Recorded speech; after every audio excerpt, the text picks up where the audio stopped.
সন্তান কেন কালো হয় অথবা সাদা বর্ণের হয় সেটা জানলে আপনি অবাক হবেন। কিন্তু রাসূল করিম সাল্লাল্লাহু আলাইহি ওয়াসাল্লাম আজ থেকে ১৫০০ বছর আগে যে কথা বলে গিয়েছেন, আমি অবাক হয়েছি সবচেয়ে বেশি তখন যখন দেখেছি ১৫০০ বছর পরে ফ্রান্সের একদল বিজ্ঞানী এরা আবিষ্কার করেছে যে মানুষ আসলে কি কারণে সাদা হয় অথবা কি কারণে কালো বর্ণের হয়। এবং একথা আমার দিরসায় দিয়েছে যে রাসূল করিম সাল্লাল্লাহু আলাইহি ওয়াসাল্লাম তিনি যে সত্য নবী ছিলেন, তিনি যে হক নবী ছিলেন, আর না হয় ১৫০০ বছর আগে এত সুন্দর চমৎকার কথা রাসূল করিম সাল্লাল্লাহু আলাইহি ওয়াসাল্লাম কেমন করে জানতেন। সন্তান কেন কালো হয় অথবা সাদা বর্ণের হয় এই প্রশ্ন করা হয়েছিল রাসূলুল্লাহকে আজ থেকে ১৫০০ বছর আগে। ইহুদি গোত্র থেকে কিছু লোক এসে রাসূল করিম সাল্লাল্লাহু আলাইহি ওয়াসাল্লামকে বললেন, ইয়া রাসূলুল্লাহ, আপনি যদি সত্য নবী হন তাহলে আমাদের কিছু প্রশ্নের উত্তর দেন।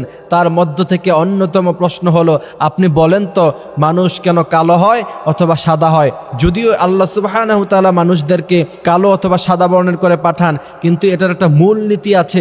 রাসূলুল্লাহকে প্রশ্ন করা হয়েছিল, আপনি সেই মূল নীতিটা বলেন যে কি কারণে মানুষ সাদা বর্ণের হয় অথবা কি কারণে কালো বর্ণের হয়। দেখবেন আফ্রিকানরা অধিকাংশই কালো, আবার আমেরিকান ইউরোপিয়ানরা খুব বেশি সাদা বর্ণের হয়।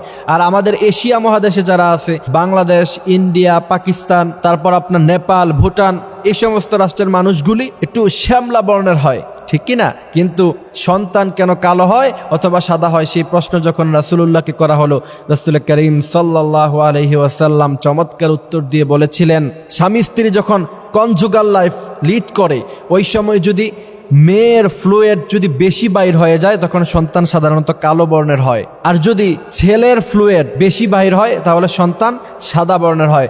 রাসূল করিম সাল্লাল্লাহু আলাইহি ওয়াসাল্লাম যখন এই উত্তর দিলেন তখন ইহুদি দলের লোকেরা বলল, ইয়া রাসূলুল্লাহ, আপনি তো সত্য নবী, আপনি সঠিক উত্তর আমাদেরকে দিয়েছেন এবং আপনি যে পৃথিবীর সমস্ত মানুষদের উস্তাদ সেটা আমরা বিশ্বাস করেছি।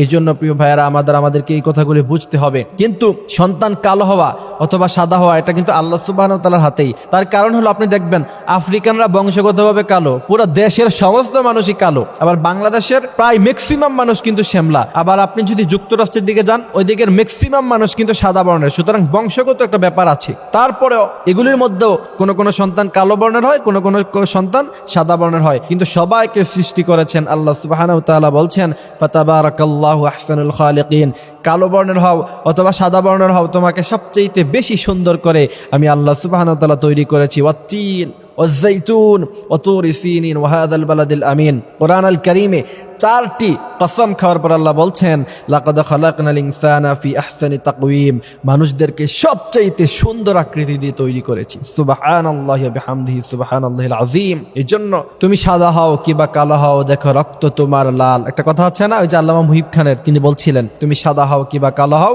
দেখো রক্ত তোমার লাল। এজন্য সাদা এবং কালো দিয়ে আল্লাহ সুবহানাহু ওয়া তাআলা কিন্তু কাউকে জাস্টিফাই করবেন না। জাস্টিফাই করবেন হচ্ছে ঈমান দিয়ে।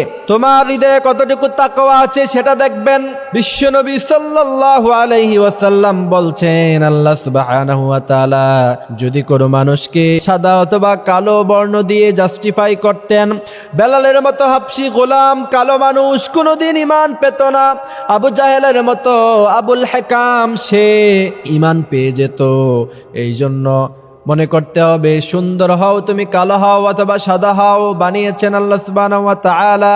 সেজন্য রব্বুল আলামিন বললেন, ফাতাবারাকাল্লাহু আহসানুল খালিকিন। আল্লাহ পাক কথাগুলি বুঝার তৌফিক দান করুক, আমিন।